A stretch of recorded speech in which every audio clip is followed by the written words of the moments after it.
आज हम पढ़ेंगे इंग्लिश चैप्टर 6 क्लास 8। आज की चैप्टर का नाम है व्योगदा to India. Since ancient times, India was famous for its immense wealth. The Europeans were interested to find a sea route to India. For this purpose, they made many voyages across the oceans. Vasco da Gama was the first European to find a sea route to India. Let's read about his great voyage. तो बच्चों, India जो है हमारा वो हमेशा से उसकी wealth के लिए काफी फेमस था। काफी लोग इंडिया आने तक का सी के थ्रू रास्ता ढूंढते थे, लेकिन जो पहला आदमी यूरोप से जो आया था उसका नाम था वास्को द गामा। वो पहला आदमी था यूरोप से जिसने एक रूट निकाला था इंडिया तक। तो आज हम उसकी स्टोरी पढ़ेंगे। Since ancient times, India was famous for its immense wealth, for its precious jewels, silk, and species. It was known as a golden bird. Many foreign invaders tried to conquer India from time to time. They plundered India and carried away the vast stores of wealth. तो बच्चों, जो हमारा भारत है, जो हमारा India है, वो हमेशा से ही उसकी वेल्थ यानी जो इंडिया के पास जितनी वेल्थ पैसा था उसके लिए बहुत ज़्यादा फेमस था। काफ़ी लोग बाहर के इंडिया में आने के तरीके ढूंढते थे। जो इंडिया था वो किस किस चीज़ के लिए फेमस था? अपने प्रीशियस ज्वेल्स, सिल्क और स्पीशीज के लिए वो बहुत ज़्यादा फेमस था। और इंडिया हमारा गोल्डन बर्ड कहलाता था। काफी जो फॉरेन ट्रेडर्स है वो कॉन्कर करना चाहते थे इंडिया पे, जो इंडिया की वेल्थ है वो चुराना चाहते थे और काफी लोग चुरा के लेकर भी गए थे। The Europeans were also attracted towards India merely so that they could earn wealth through trade. India was so rich in species, silk and jewels. Merchants bought these species across the deserts of Arabia to Europe and sold them at a great profit. जो हमारा India था वो उन्होंने काफ़ी, हमारे भारत ने काफ़ी विदेश के लोगों को अट्रैक्ट किया था अपनी तरफ। हमारे इंडिया में स्पीशीज, ज्वेलरी, सिल्क ये सब इतना ज़्यादा फेमस था कि बाहर के जो फॉरेन के लोग हैं वो इससे इतने ज़्यादा अट्रैक्टेड थे कि वो एक जगह वो तरीके ढूंढते थे। वहां पे काफी जो मर्चेंट्स हैं वो इंडिया में आकर इंडिया से सामान ले जाकर बाहर एक अच्छे दाम पे चीजें बेचते थे। King Emmanuel of Portland did not want to pay the merchants. He wanted to buy spices directly from India, for which he wanted to establish direct trade links with India. जो King Emmanuel था Portland का, वो नहीं चाहता था कि वो merchants को पे करे किसी तरीके से।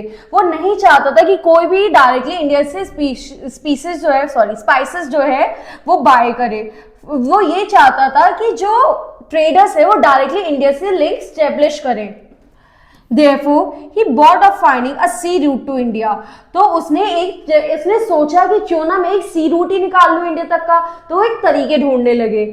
In this way, Portugal could become rich. The sea route to India would mean a lot of wealth to Portland. तो अगर वो ये लिंक निकाल लेता इंडिया तक तो ये बहुत ज्यादा फायदा होगा इस कंट्री के लिए। King Emmanuel chose Vasco da Gama to command the first Portland expedition to India. Vasco da Gama was a courageous nobleman of Portland. He was a brave man and had served the king as a naval officer and defended the Portuguese colonies from the French of the coast of Geneva.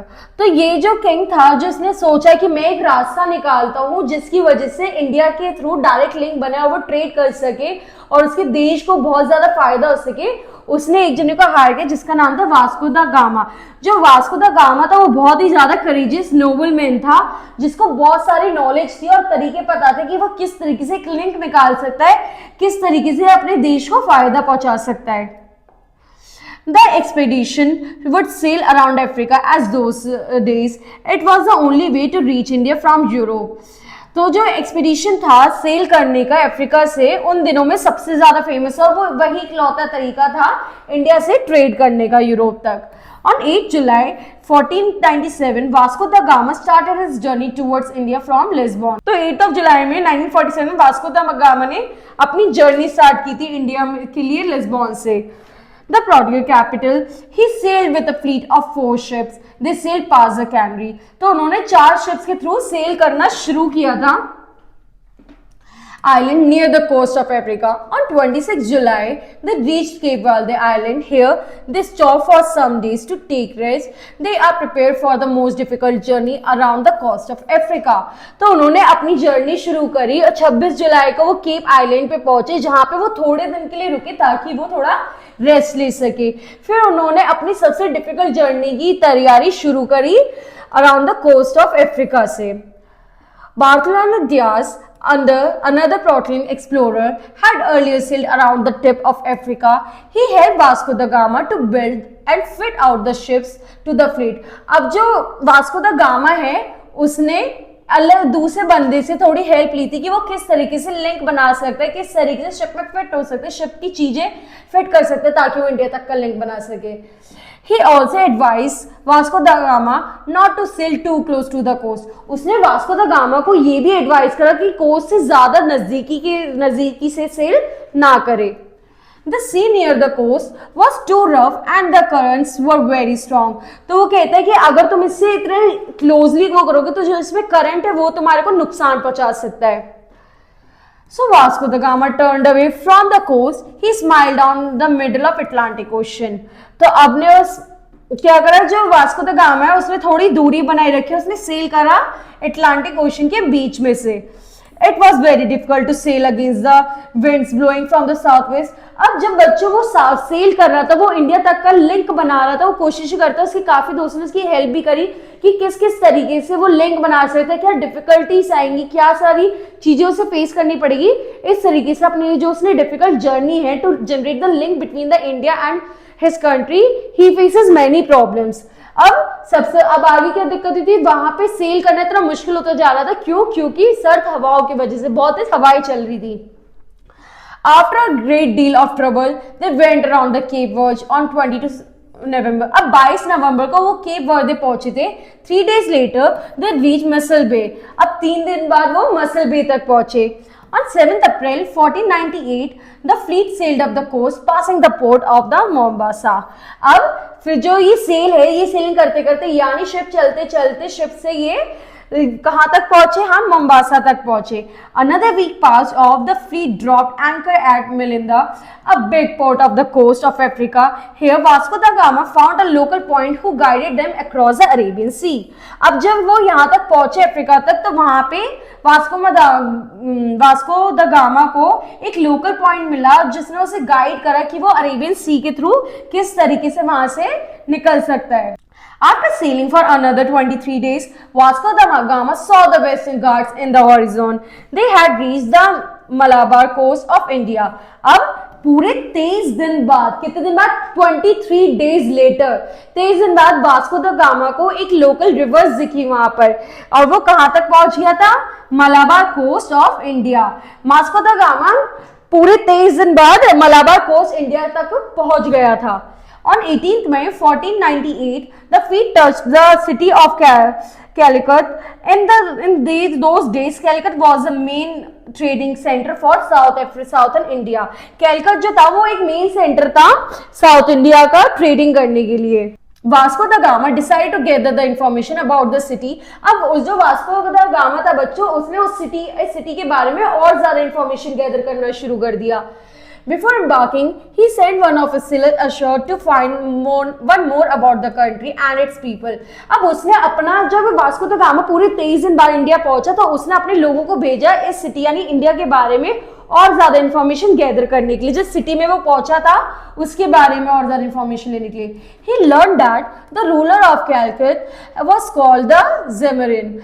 Next day, the sailor went to the court to Zemarin. He was astonished to see the precious rubies, embroidered diamonds, and strings of pearl that the Zemarin wore. The sailor went back to the ship and told Vasco da Gama that India was really as rich as it claimed to be. अब जब Vasco da gamma ने अपने एक साथी को भेजा वहां के जो राजा था, यानी जो उस वक्त वहां पे रूल कर रहा था, उसके पास ये देखने के लिए कि क्या जो हमें इंफॉर्मेशन मिली है वो सच है या नहीं, तो वहां की चमक धमक, पर्ल्स और ये सब चीज लेके वो बहुत ज्यादा हैरान हो जाता और कहता है वहां पर आके वास्को दा गामा से कि जो चीजें हमने इंडिया के बारे में सुनी थी वो बिल्कुल सच है। Next Vasco da Gama himself went to meet the Zamorin. The first meeting between them went well. Vasco da Gama requested Zamorin to allow them to trade in Calicut. अब जब वो वहां पे पहुंचा, वो अब वास्को द गामा खुद वहां पर गया, उनसे डील करने की कोशिश की कि हमारा जो ये ट्रेडिंग होगा वो डायरेक्ट लिंक बने हमारा आपसे। Zomarin agreed, but he also asked Vasco da Gama to give him present and pay the taxes before starting the trade. अब वहां की जो रूल करने वाला रूलर था उसने कहा कि आप हमें टैक्सेस पे करेंगे ट्रेड के लिए। Since Vasco da Gama had not carried any costly present on the journey, the present he could give to the rich Zomarin were below his expectations. Also, no one as interested to buy the goods from the prostitute had bought the for trading. अब उस रास्ते में Vasco da gamma कुछ बहुत अच्छी चीज, कोई gift तो लेकर नहीं आया था, वो कुछ भी देता वो इतना खास नहीं होता। क्यों? क्योंकि कोई भी डायरेक्ट डील बनाने नहीं चाहता था उनकी कंट्री, उनकी सिटी से। Vasco da Gama stayed in Calcutta for 3 months. During this period, he was able to buy only a few handcuffs of spices. Finally, he gave up trying to trade and started on his return journey to Portugal. अब क्या हुआ? अब क्योंकि 3 महीने वहां पे रहने के बावजूद भी वास्को दा गामा इतनी अच्छी ट्रेडिंग नहीं बना पाता, इतनी वहां से इतनी स्पाइसेस नहीं ले पाता, इतना लिंक नहीं बना पाता, तो वो वहां से वापस आने लगता है। In 1497, the 170 Portuguese had set sail for India in 4 ships. 154 of them in 2 ships. Only 54 of them in 2 ships returned to Lisbon in 1490. अब वहां पे जो है 170 पोर्टुगल्स जो है उन्होंने सेल करना शुरू करा इंडिया में 4 शिप्स के थ्रू, लेकिन उनमें से 54 लोग जो है वो शिप के थ्रू लिस्बन वापस पहुंच सके। Vasco da Gama's work did not earn much wealth in Portugal, but now people came to know how to reach India from Europe to sea. Many European sailors set off so long walks to discovery to the east. Many of them reached new countries and traded with them. They also discovered the immense wealth of the countries of the east. अब क्या हुआ? अब जो उन्होंने बहुत सारे 150 plus लोग भेजे वहां से इंडिया से डील करने के लिए, उनमें से कुछ 50, 60, 70 लोग ही इंडिया से डील करके वापस आ पाए, बाकी वो नहीं आ पाए। लेकिन वास्को दा गामा की वजह से काफी लोगों को पता चल गया था कि यूरोप से इंडिया तक का लिंक है, तब वो उस लिंक के थ्रू इंडिया आते, और इंडिया में जहां पे वास्को दा गामा आए थे उसके अलावा भी बहुत सारी जगहों पे इंडिया में जाकर डील करने की कोशिश करते। Slowly, the European nation had started ruling over them. This is how India has taken over and ruled by the British for almost 200 years. But that is another story. अब क्योंकि Vasco da gamma ने एक link बना दिया India तक का, तो काफी यूरोपियन और काफी ब्रिटिशर्स जो हैं वो आकर लिंक डील करने लगे थे इंडिया से, जिसकी वजह से that was one of the reason हमारी जो इंडिया है वो 200 साल तक ब्रिटिशर्स ने रूल की थी। बट वो एक अलग स्टोरी जिसके बारे में हम कभी बाद में पढ़ेंगे। ठीक है बच्चों, अब हम नेक्स्ट क्लास में नेक्स्ट स्टोरी पढ़ेंगे।